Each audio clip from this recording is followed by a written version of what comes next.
Sponsor an orphan, and you'll help support a vulnerable child to have the education they've always dreamed of, so they can build a brighter future. You'll be feeding a hungry stomach and a hungry mind with knowledge that will last them a lifetime. That's the power of an education. Sponsor an orphan now with Islamic Relief. Assalamu alaikum warahmatullahi wabarakatuh, everybody. As you can see, your brother's not in the confines of his studio. No, I am here in Orlando, Florida, specifically Spring Hill Suites, Orlando at SeaWorld. This is where the broadcast is coming from today. So listen, we kind of have it's a little large topic. I started on this topic, but I have to do some addendum to this whole idea of our topic today, which is how to make and keep money in a recession. I realize it's just three components I got to talk about. Hopefully I'll be able to get to two, and maybe we can loop around and I can get to it in the third one in the bottom section of the show. Before that, I do want to express condolences to the Kawaja family in Houston, Texas. My friend Omar, my good friend Jawad, they lost a father. Man, I don't know what's happening, but we are dropping like flies. But I want to make sure I send out sincere condolences to them. Those are my brothers, good people, man. And I didn't hear anything about the elder Kawaja being sick, but when Allah calls you home, He only calls once. So let's make sure we make du'as, send out du'as to them, because it's a very tough situation. But Allah knows best. Allah is always in control. That's number one. Number two, I want to give a shout out to the group I'm involved with. I'm on the board of Financial Independence for Blacks. And this kind of started this whole idea that I'm going to talk about today, how to make money and keep money in a recession. This is not about mutual funds. This is not about, derivatives. This is not about crypto. This is literally about how do we come to understand money. See, when you have crisis mandates that you look at money a specific way. Now, I'm saying this because in particular, I had to go through, like many people, many business people, many entrepreneurs, we had to go through COVID, which was 2020, and many of us had to redefine what we're going to do in terms of our business expression. How are we going to develop revenue from models that have been very, very lucrative for a number of years? Now they were dead models. And what it caused me to do, I actually had to look at, the predictability of how people come into money, the predictability of how people spend money. I had to reassess that in many regards in terms of our communities. While we may get access to things, for the most part, we're a debt community. And being able to understand what a debt community was, and as opposed to a debtor, what the debt community is what it is interesting. And it's not anything negative. We're a debt community because in many regards, we're not allowed to have access to certain levels of the financial system. And not being able to access those levels of the financial system creates a modality whereby if there are 15 steps to wealth, we're only going to get to 5 or 6. And not getting to 15, but getting to 5 to 6, or somebody gets to 10, which is the exception as opposed to the rule, we develop a culture where it's okay to stop at 5. 5 becomes the goal. And what COVID did was COVID said, well, forget 1 to 15 for wealth. There's no wealth right now. We were legitimately trying to find out how to reinvent ourselves to be able to go out and find revenue, not just in terms of finances, literally in terms of health, literally in terms of community, literally in terms of just I own mental health and well-being, spirituality. And so this whole idea how to make and keep money in a recession has so many things, so many layers to it. How you get to money, how you understand money. I have my own philosophy about money and markets and things like that. And it does come from the creative side, but I spend a lot of time on the creative side, and then I had to spend a lot of time on the business side. And sometimes being on the business side is not as fun, not as exciting, because you're dealing with a lot of sedimentary thought. You're dealing with a lot of foundational things that can't change. Like they can't change. And if you're not careful, you think that these markets, these institutions cannot be changed. But in doing some research and actually spending time with my own finances and doing my own, I would say, experiments, if you will, I began to become a little bit more adept of what it was to work with money in a recession. We're not officially in a recession, but spiritually, mentally, and I would say the in the spirit of entrepreneurship, we are dealing with a recession. Every entrepreneur I know right now is planning for a recession, and we have been in a space where our taxes and strategic understanding has changed. Now, listen, this is gonna be quite a show. And so I'm gonna encourage everybody right up front. Please be patient with your brother. Please be patient with your brother. I am going to try and take it slow, and I'm trying to explain some things that have happened in the last 4 years that may influence how you're going to be doing or dealing with your spending moving forward. All right. This is the Shout Out Show. Peace and blessings to you. Let's rock.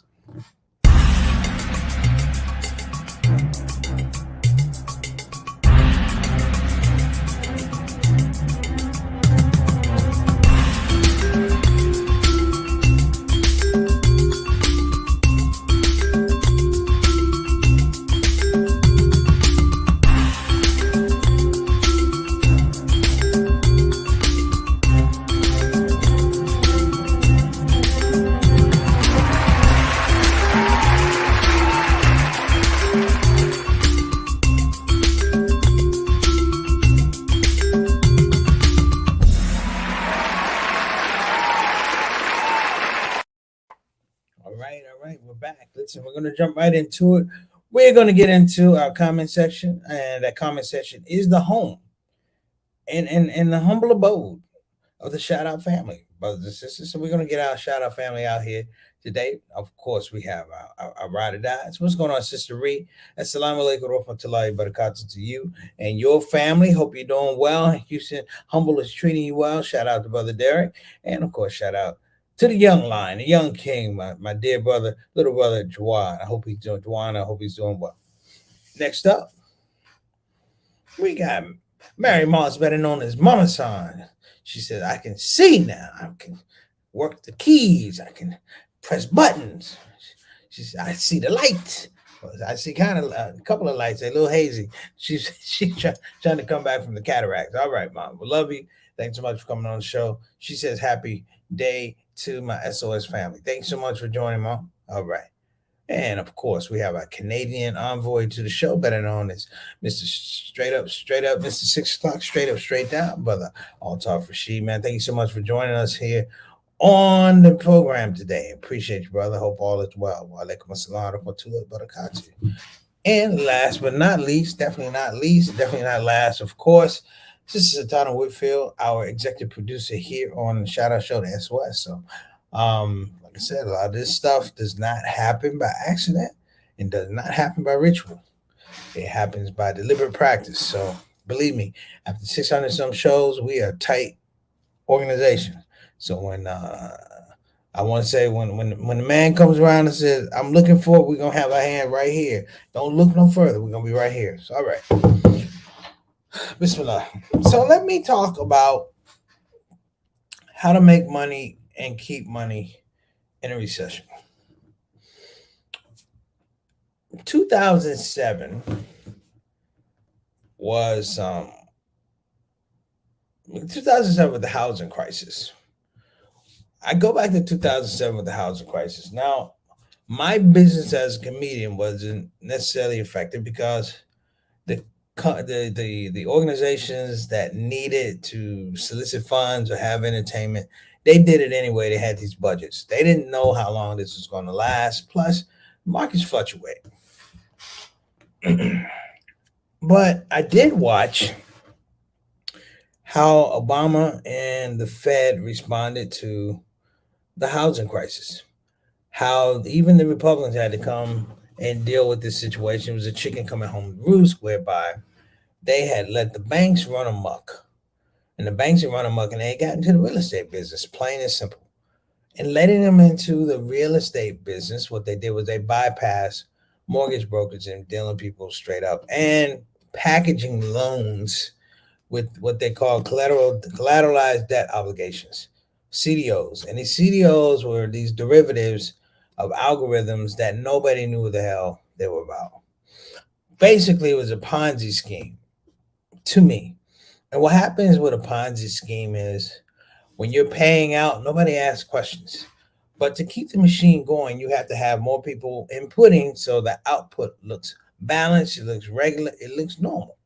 It looks like a dividend. Thank you, Bernie Madoff. What happened was, as people began to experience hardships with the housing market because everybody was getting a house. I mean, you couldn't swing a mortgage broker and not hit somebody getting a house with a pair of keys. This is what it was. And what happened was the loans matured. So the finances that was needed to have the house, people could not secure because they didn't have let's just say they didn't have the financial backing, if you will, to make it happen in the first place. Shout out to Sister Ika and shout out to Brother Eric. What's going on, family? Thank you so much for joining in. What I learned from that was two things. Number one, in crisis, money operates differently. Listen to what I'm saying. In crisis, money operates differently. And here's the deal.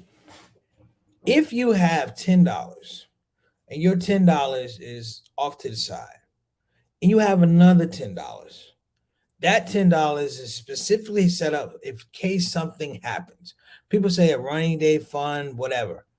It's specifically meant for that.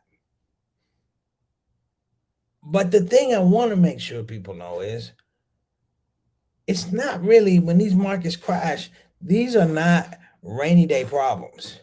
These are systematic problems in terms of how financial structures are set up. People think that we put our money to the bank, we need the banks. No, the banks need us. And thus, when you're dealing with a recession, one of the things is you have to change your behavior about money. That money that you're going to save in a recession, you have to save more of that money in a recession, or you have to take that money and make it active in something to, at least in your general space, reduce the stress on your finances.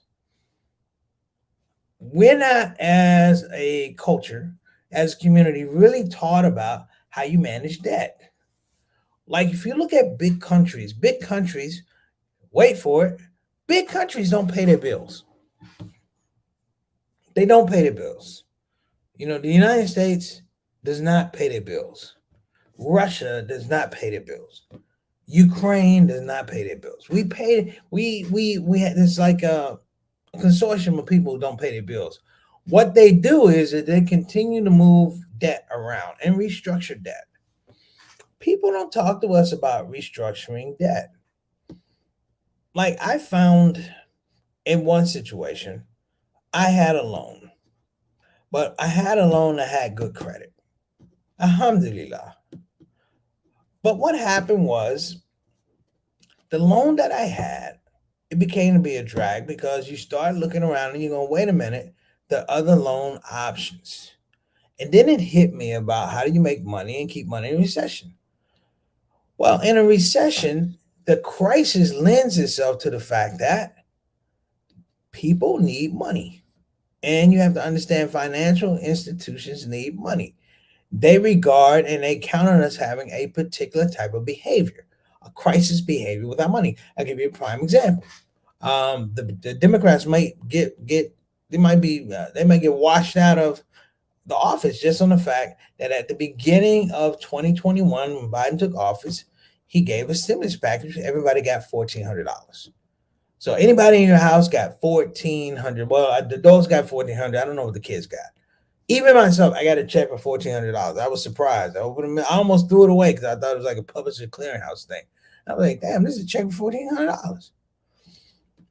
Here's the thing I want you to know, that the government in this fiat currency can always print money. They can always print money. However, you cannot spend that money unless they give you an option or a pathway to do it. It's the same way with debt. I'm gonna give a shout out JT. Wa alaikum assalam wa rahmatullahi wa barakatuh. Beloved, how you doing, man? Good to see you. I found, this is a caveat for me, it may not be for anybody else. I found that I catalog and I journal my behaviors when I have money and when I have money in a crisis. What I found was when I have money, I tend to be very, very extremely cautious about where I put the money. Like, it's not a thing for me I'm not trying to accrue goods. What I'm trying to do when I have money and I know that I have money coming in, what I've learned is pay down your debts. Pay down your debts. Because all of us have a debt relationship to financial institutions, credit card companies, and in a recession, they will look to increase that debt. Now, many of you may remember this. I know JT remembers this. I remember this when COVID hit. We had all of these credit limits. We had all these nice credit limits. American Express, and this is a true story. I had a $10,000 credit limit on a credit card for American Express, right? I think out of that $10,000, I think I used like $750. And I was just, I was going to pay it off. I didn't get a chance to pay it off. I got a note from American Express that they slashed my credit limit from $10,000 to $2,500. And I still owe $750. So you figure out how much credit I actually have now with that card. I went from 10,000 to 2,500 and I owed $750.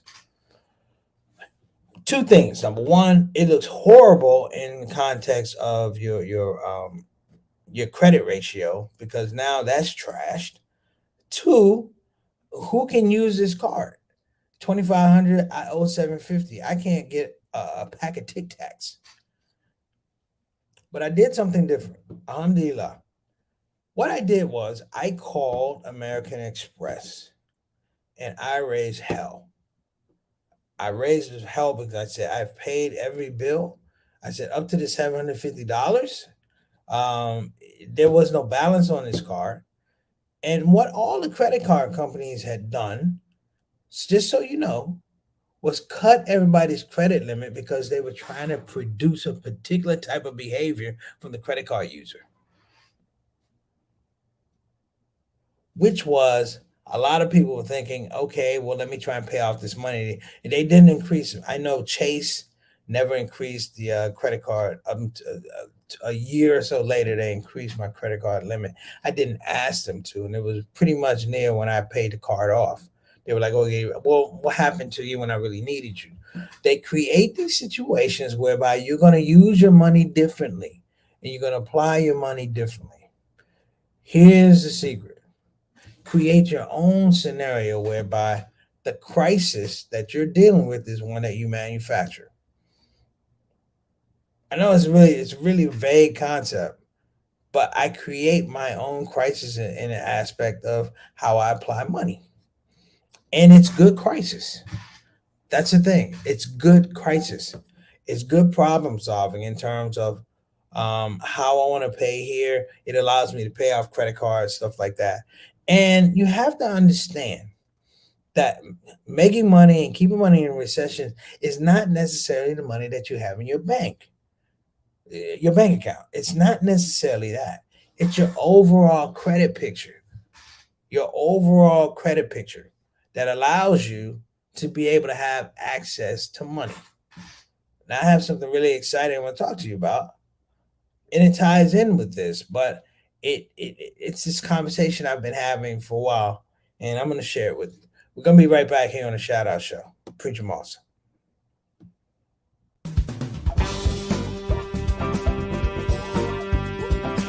Hey, babies. Welcome to Radio WCUC, Convenient Urgent Care, home of the smart patient. This is DJ What It Do. You know what time it is. It's the top of the hour, and the request lines are open.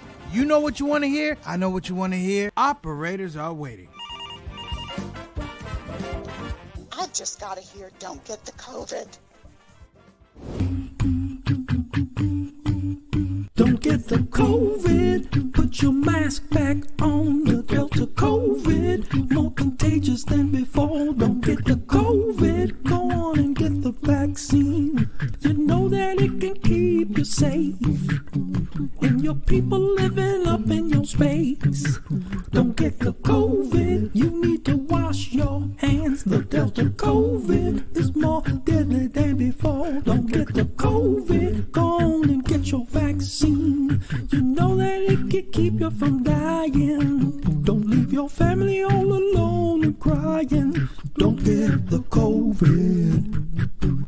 We invite you to join our fight against COVID and against misinformation. It's time to listen to the doctors and trust the science. When I think of people dying that don't have to die, it makes me sad. Now is the time to be sober. Together we can make this thing over. Let's fight the COVID.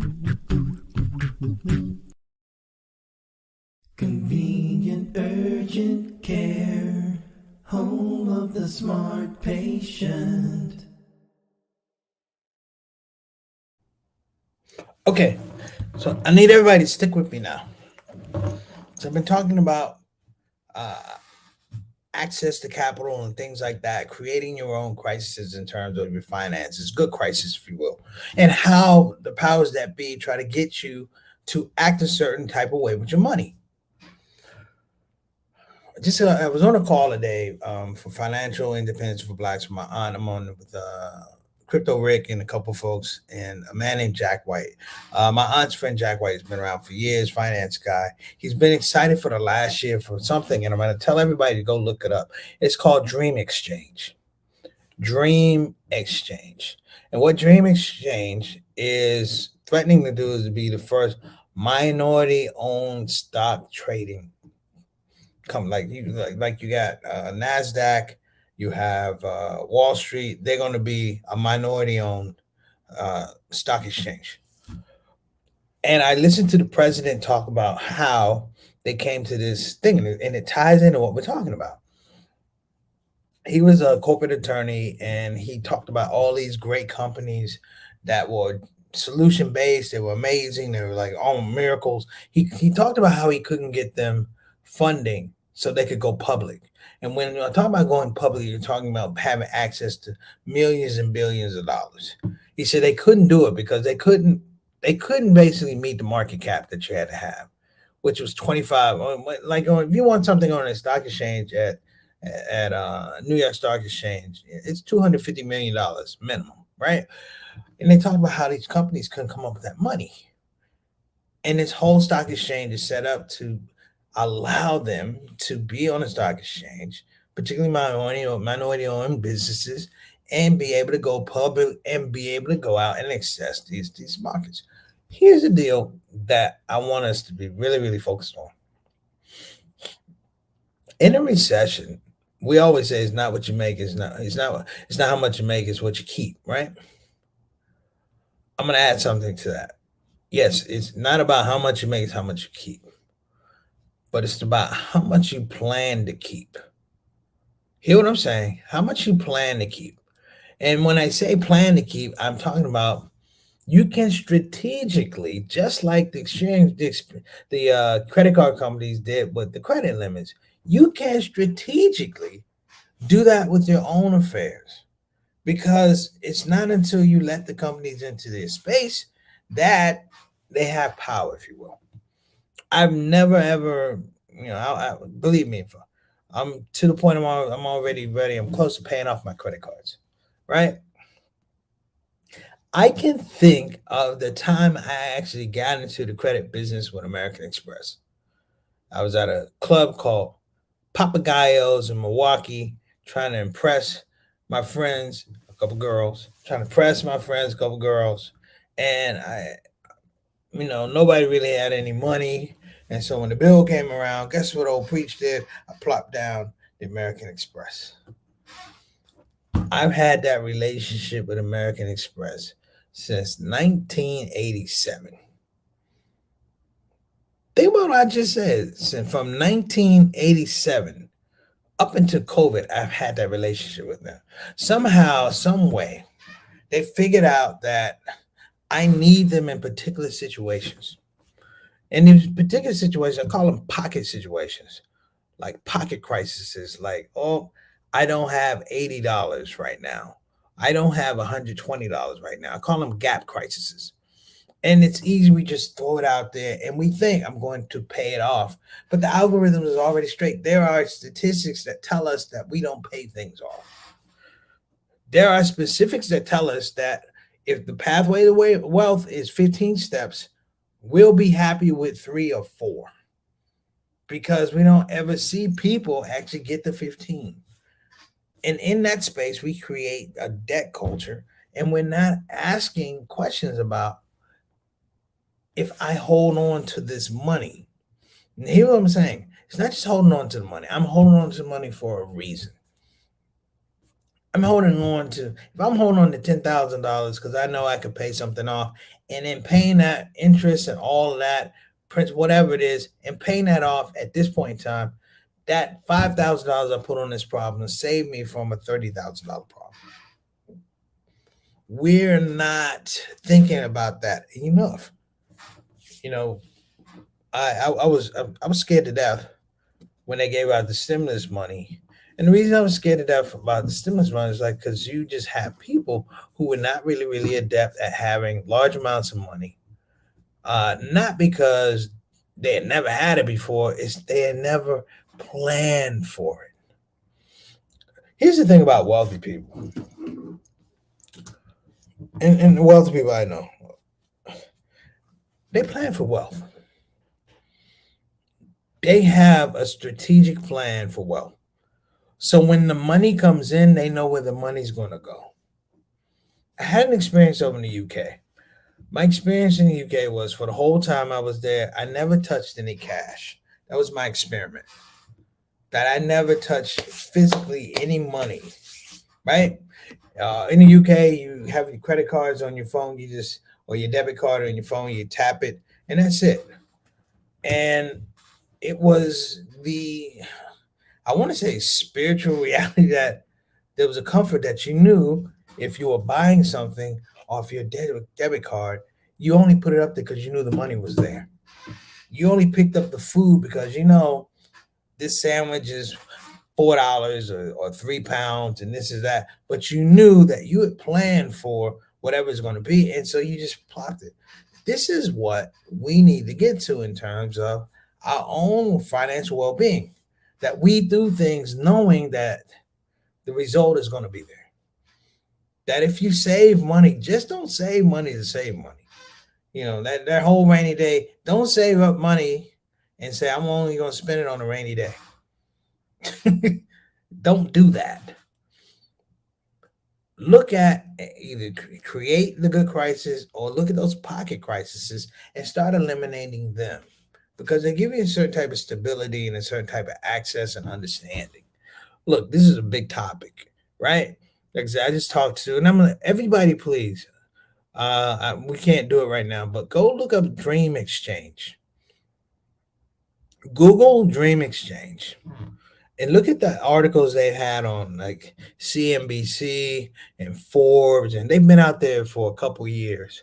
They just got approved. They have a thing called the Main Street Act that it's going through to make sure that small businesses now have an opportunity to compete for funds so they can go public, just like your Apple, just like Twitter, just like Facebook, that these companies that were once worth $20 million in evaluation, they're now worth $2.3 billion. That's not happening to us. But in terms of our own personal finances, it can happen. If you frame the perspective of where you want to get your money from, also, how is it you're going to make sure and strategize that you have access? All right. That's all I wanted to say today. I think I said a lot, so please forgive me if I was a little bit all over the place, but it was just a very, very deep, profound reality that I had maybe earlier today about, man, if we restructure how we think about access to money, we could be dangerous. All right, I'm Preacher Mars. This is Shout Out Show. Inshallah, I'll see you Monday. Assalamu alaikum wa rahmatullahi wa barakatuh. Peace and love to the Kawaja family. May Allah guide you and give you comfort and relief. Take care now. Bye-bye.